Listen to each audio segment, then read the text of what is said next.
neçə gün ərzində 6 dənə imamı ziyarət eləmişik.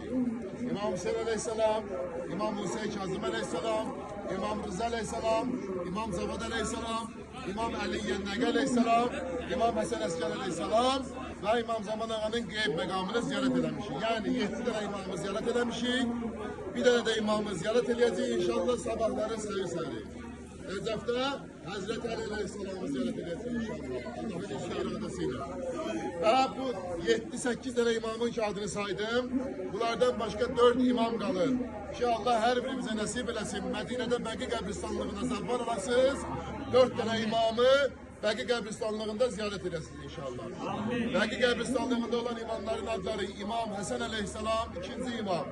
4-cü imam İmam Səccad əleyhissalam. 5-ci imam İmam Muhammed Baqir əleyhissalam. 6-cı imam İmam Cəfər Sadiq əleyhissalam.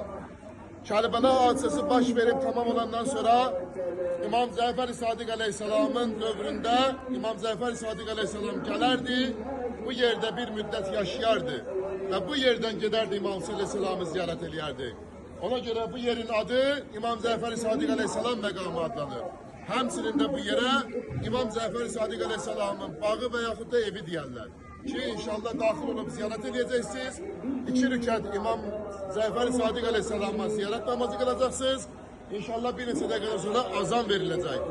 Vacib namazlarımızı, zöhr namazını, əsr namazını da bu yerdə qılacaq inşallah. İçəri daxil olandan sonra sol tərəfdə həm xanımlar üçün, həm kişilər üçün dəstəmazxana var. Dəstəmazımızı təzələmək istəyirlər, dəstəmaz alır. Kesilsin içəriyə inşallah. Namazları qılıb ziyarət edəndən sonra hamını burada gözləyəcək inşallah. Allah qəbul eləsin. Muhammed Ali Muhammed'e salavat zikr eləyək.